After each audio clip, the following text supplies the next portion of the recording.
প্রার্থী তালিকা প্রকাশ করে দিল আইএসএফ। শুধু তাই নয়, জোট ও আসন সমঝোতার স্বার্থে ৮টি আসনে প্রার্থী দিয়েছে তারা। ডায়মন্ড হারবার আসনে কোনো প্রার্থী দেয়নি দল।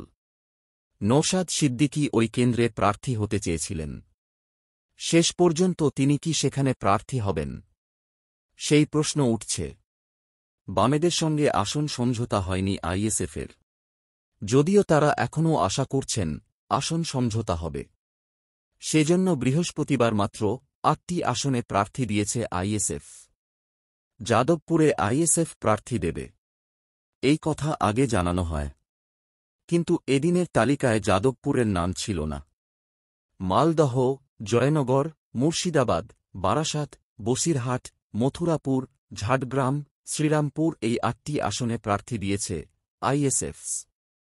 মালদহ উত্তর থেকে প্রার্থী মোহাম্মদ সাহেব, জয়নগর থেকে প্রার্থী মেঘনাদ হালদার, হাবিব শেখ লড়ছেন মুর্শিদাবাদ থেকে, বারাসত থেকে লড়াই করছেন তাপস বন্দ্যোপাধ্যায়, বসিরহাট থেকে প্রার্থী হয়েছেন মোহাম্মদ শহীদুল ইসলাম মোল্লা, মথুরাপুর থেকে অধ্যাপক অজয় কুমার দাস প্রার্থী হয়েছেন, ঝাড়গ্রাম থেকে প্রার্থী অধ্যাপক বাপি সরেন, শ্রীরামপুর থেকে লড়াইয়ের ময়দানে শাহরিয়ার মল্লিক।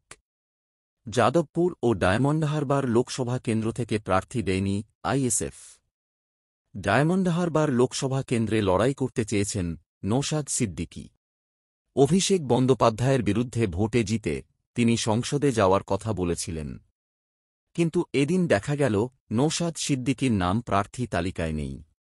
তাহলে কি নওশাদ ভোটে লড়বেন না? নির্বাচন থেকে কি তিনি সরে দাঁড়ালেন? এই প্রশ্ন উঠছে। আর কয়টি আসনে আইএসএফ প্রার্থী দেবে, তাই নিয়েও প্রশ্ন রয়েছে। বামেদের সঙ্গে আসন সমঝোতা কবে হবে? কয়টি আসন আইএসএফকে ছাড়া হবে, সেই নিয়ে প্রশ্ন থেকেই গেল।